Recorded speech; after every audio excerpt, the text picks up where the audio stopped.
This week, I'm talking with a woman who I recognize as an unsung hero in her community. Despite running her own business, she dedicates time to ensure the well being of other children in her community. We're going to meet this lady after I hit that music.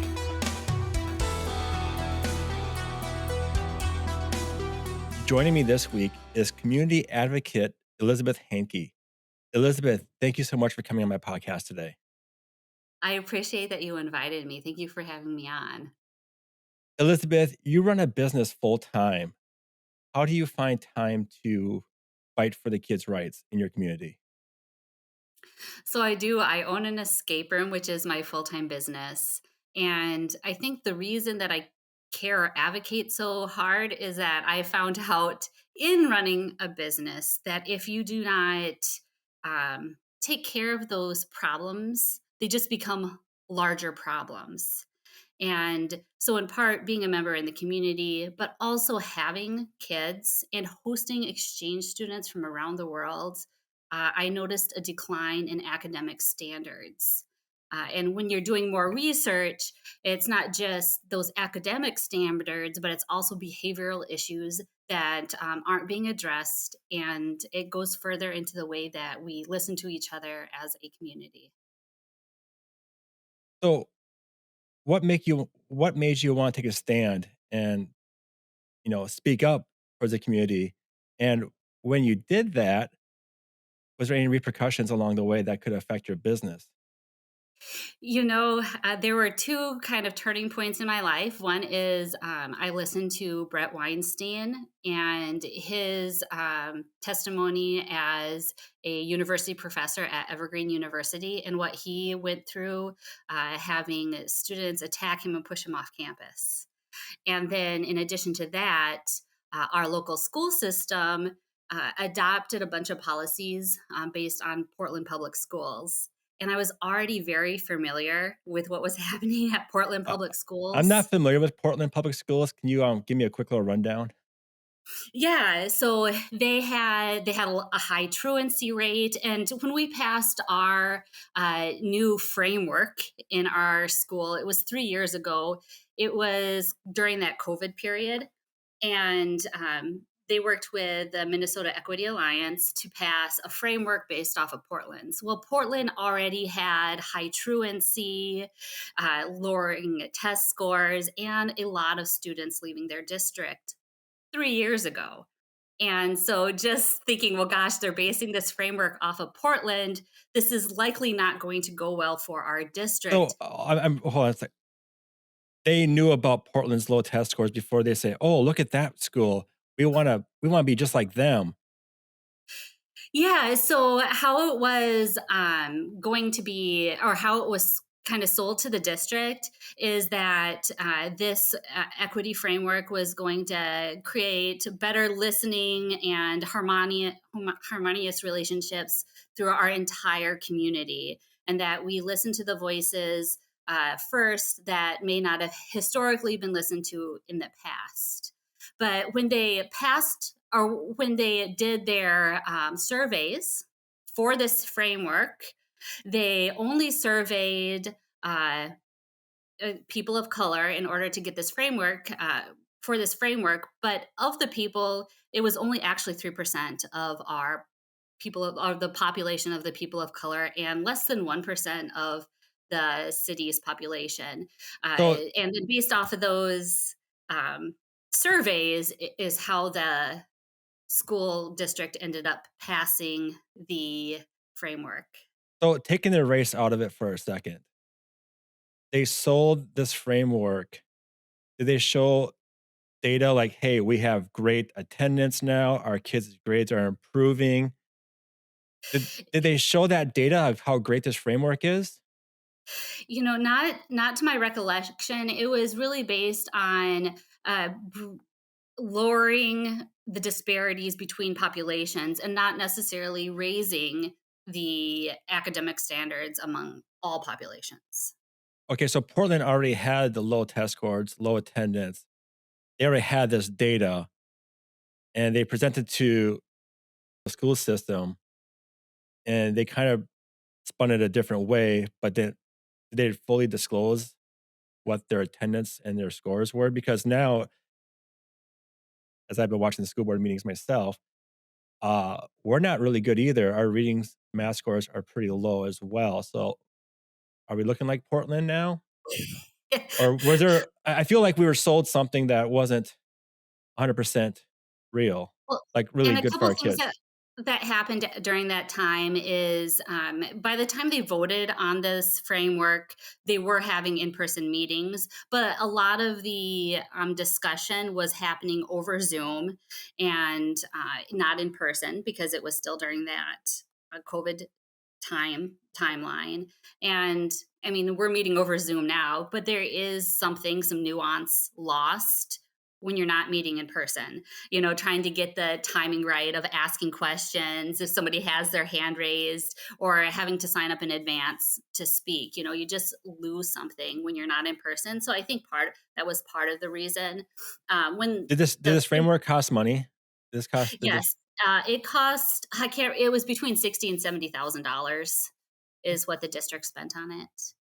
okay, And well, so that was kind of a tipping point for me was because I was familiar with Brett Weinstein, and then I was somewhat familiar with Portland Public Schools and the decline they've seen in both their student population as well as test scores and truancy rate. So that's when I started getting involved because before that, I was not involved at all in really school stuff beyond my own children.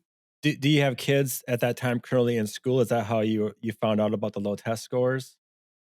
At that time, I did. I mean, during that time, just to bring everyone back, is that I believe all the schools in the nation for a little while, the kids were pushed out of school, and at that time, the students at our school were going at least in the junior high and high school, they were going every other day.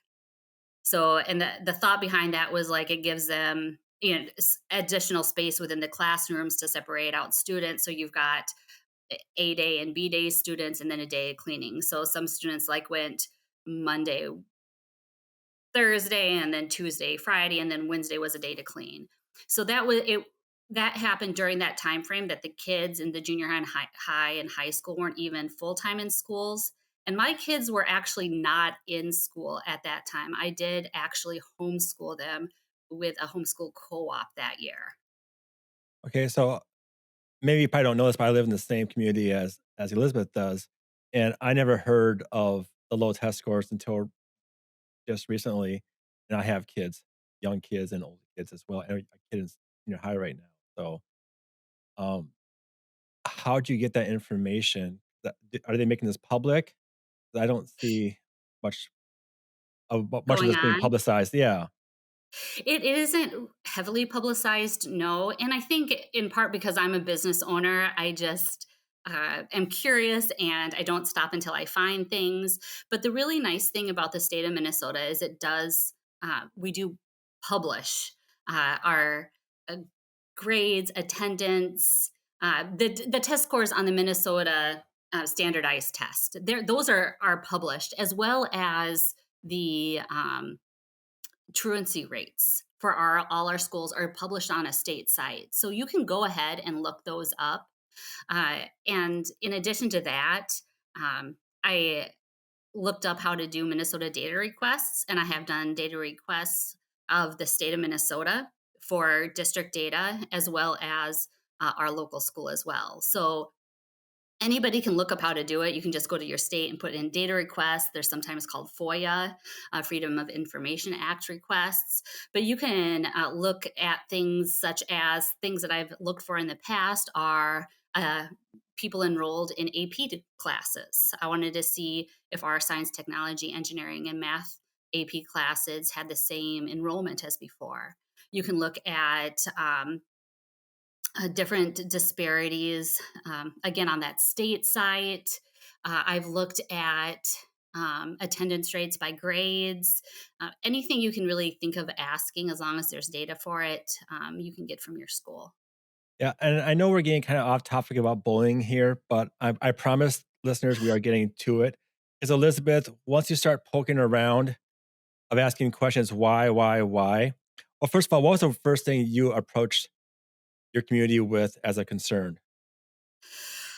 Oh, I attended those first meetings about the equity framework was probably the first time I really became involved. Um, I regularly write letters to the editor at my local newspaper, and one of my first letters was entitled "The Pain We Feel," and it was about how sometimes we as a person can feel so much pain that it becomes difficult to see other people's pain. And I wrote that because as a community advocate, I call and I knock on doors. I am out there. And what I'm finding is it's not just our students, it's a lot of our professionals. Like you go, of course, our teachers feel that way, but another population of people that feel unheard is our doctors and our nurses and our healthcare professionals.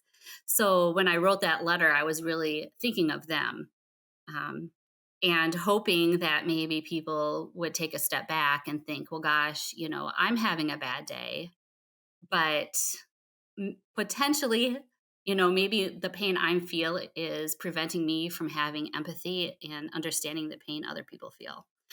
Um, and then, So so what led an elected official you poked around somewheres that got somebody upset. What was that, and what did that elected official say or do to, I don't know, I guess retaliate? yeah, and so that did lead me down the path of looking at curriculum. And actually, there was a curriculum concern brought to my attention by one of my daughter's friends. So it wasn't my daughter's class, it was one of my daughter's friends, their class. There was a white supremacy triangle that said things like color blindness was a form of white supremacy, or believing that um, that every one is equal is a form of white supremacy. Hold on, And wait. What did the schools hand out, like a document or a picture? I and don't so this understand what is this thing that they handed out to teachers to kids? what is this? This was only in and this was really an enlightening experience for me, because one thing I found is that you can have an entire district. So we have two high schools in our district, and one high school may have approved this curriculum, and another high school did not. So there might be more centralized approach at different districts, but at our particular district, you might find that the two different high schools have very different curriculum.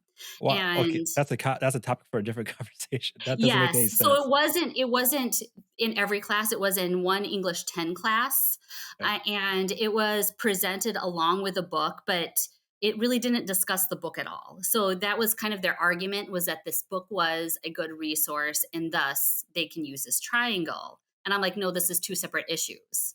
We're combining two different things. I'm okay with the book. I had no problem with the book, and I couldn't care less about the book. It was this triangle, which had some legitimate concerns. It said uh, it, things that everybody would find as discriminatory, such as, being a member of the KKK is a form of white supremacy.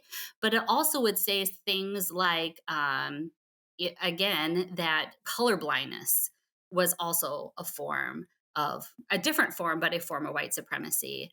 And although we obviously all see in color, of course, that's not what it means. Uh, what it means to me is that um, obviously you don't hold think of people differently based on their skin color. And so it was actually a student that brought this to me, and then I did a curriculum complaint because the student was too afraid to do so. Okay. I may think I guess I'm way out of the loop in a lot of things. I never heard the term color blindness. I was looking at a person's skin color, I guess, because I work with kids every day. I just see kids as kids. I don't see nothing else. And just like my younger kids, they see my younger daughter's in a classroom that's kind of diverse, and she sees kids as kids. I don't know. First of all, I don't understand why there has to be like a something be brought into a school system to create division right away. Um, and there may not even been a problem, but you created a problem because now you got kids thinking, "Oh, wait a minute.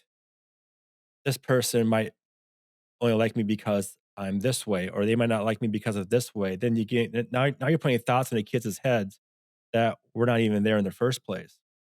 Yeah, and I think that was a larger part of the conversation. Wasn't just on the curriculum, but the fact that there were students that had concerns and they didn't feel like they could have them addressed.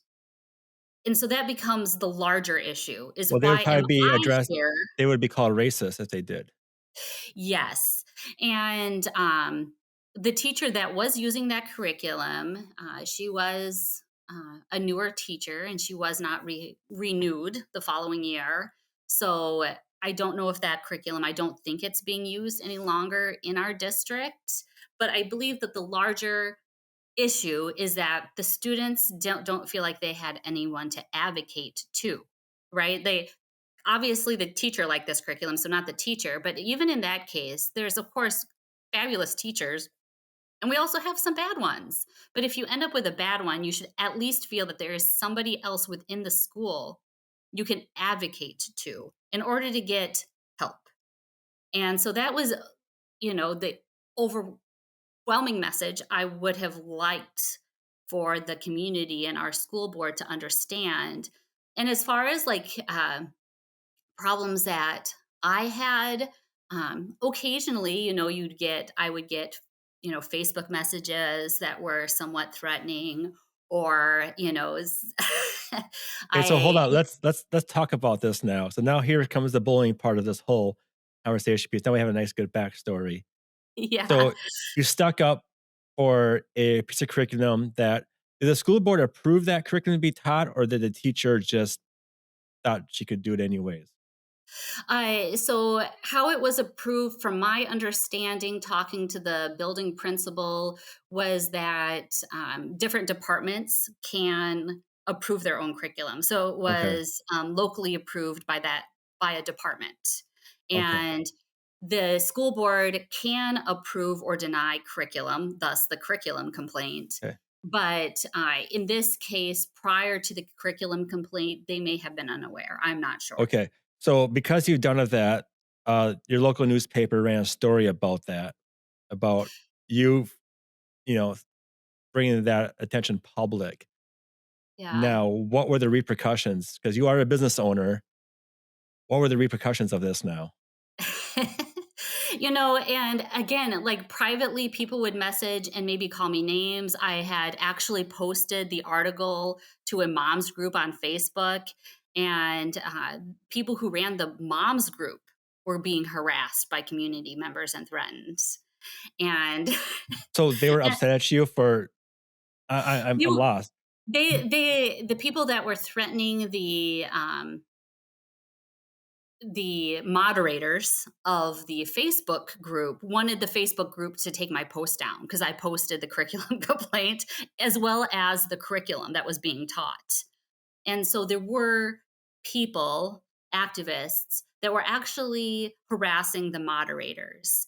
And so I think that's another part of like the social media harassment. And when we see things getting removed from Facebook sites, sometimes it's not like this big overlord complex removing things. It's just that like real people, regular people run these Facebook groups and they're not typically used to being harassed. So Yeah. when somebody or a few people decide to send messages about how awful they are, allowing this curriculum to be up on their website and allowing discussion, that is very scary if you haven't been part of it. Yeah, So and my opinion on, especially when it comes to curriculum, like, our first focus should be writing, math, history, science. That's it. Once those scores get up there, then maybe offer different classes, which is fine in my opinion. But when you're offering something that creates division, or you're offering something that can be putting thoughts into young kids' minds that weren't even there, that's a valid complaint to bring up. 'Cause it's not like a kid brought that up, a teacher brought that into the school. So you had a valid complaint, and now you're getting hate for it. And it wasn't necessarily just me that was getting hate, it was also the moderators of this Facebook group, and then they shot me the messages, like, we're a free speech site, we put this, space together to be free speech, but we're having trouble advocating for free speech because this is scary. It's kind of what they said, and they did end up leaving it up, and it Did was fine, did the and I was moderators just fine. block those people making threats? Because that's what you should do. Yep, they did. They eventually did. Okay. They initially wanted to have it be, like I said, a free speech site, but here are a couple people, and it's such a small minority. And I think from running a business too, like you have 99% of your customers are just fantastic people, and you have 1 or 2% that can be difficult. And those 1 or 2% are the people that you remember, right? But Yeah. you shouldn't let them ruin your day. And it's kind of a similar situation. You have Facebook groups of thousands of people, and a couple people start harassing you. It can feel overwhelming. But A in couple all people. honesty, it's just a couple people, just block them and move on. Yeah, that's fine because you'll probably never hear from those people again, but the part I'm really interested about is the elected official who you managed to tick off about this. What did that person do? And I got called just a lot of just generally names saying that I wasn't being empathetic, that I'm being bigoted. And honestly, and I hope I did a good job. It's really hard when people are calling you names to stay calm. Because eventually the curriculum complaint did go to a committee where I did sit in front of the school board and some cabinet members, and give my rundown of everything that's happened and why I believe that this curriculum is inappropriate, right? And so you're sitting in front of them and you're giving, and it's hard to face that criticism. But the big thing is just staying as calm as possible, and um, and making sure that my language doesn't match theirs, because most of the people that believe things differently than I do are not in that belief because they're bad people. Even though the things that they believe might hurt me, or in this case, there were students that felt discriminated against, it hurt them. The big thing is that they don't see other people's hurt. So it kind of goes back to that original article I did, that sometimes you feel so much hurt, you can't see other people's hurt. And if I became as upset, or if I used language like they used, then it becomes much harder for them to see the pain other people are in. And so I really tried to stay calm. And ultimately, I did not see any change in my business. I mean, I didn't go to these meetings saying that, hey, I am this person from this business. So, I mean, I don't go being representing my whole business or anything, but it's easy enough to see the businesses I own and who I am. And I have not seen any dip in sales, business sales at all. And so, for the other people who have gone through this, or who are doctors or teachers and are going through this currently, or don't know how to advocate for themselves, I've just found that the benefits outweigh the negatives. And in the moment, it feels really, really scary and really, really painful, but it always pays out a little bit at the end. So, how are things right now for you? Yeah, I know you're still advocating for kids and fighting. How are things right now? I do take steps away from any type of advocacy, because it can become overwhelming, and it's hard to see the light through some of the darkness at times. And it's really important to have that perspective. So sometimes when I feel too overwhelmed, I do just get off of social media, go for more walks, focus on the things that give me joy. Like, I have a motorcycle, it's cold here, so I can't run it very much, but going on a motorcycle ride, going for your walks, taking that step back, because these problems all the bullying problems and issues, they're not going away tomorrow. So if I take a step away for a month or 2 months, they're gonna be there when I get back. And so it is I have taken a step back to give myself perspective so I can come back with a fresh, set of ideas, and then also keep that calm because, um, take a step away when I feel like I'm losing my calm, which happens. Elizabeth, I love all what you're saying. If people want to get a hold of you or connect with you, how can they do that? You can Google search Elizabeth Hanke, Minnesota, probably pop up.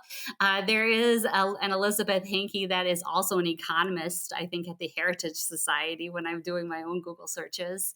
I volunteer time with the Foundation Against Intolerance and Racism.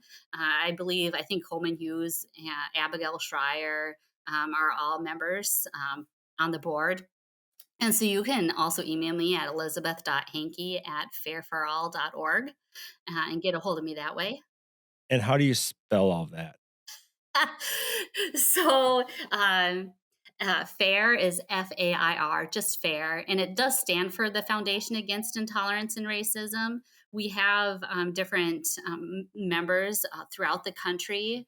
Certainly, if you find curriculum and that is inappropriate within your school, there is a site called Fair Transparency, and you can make reports.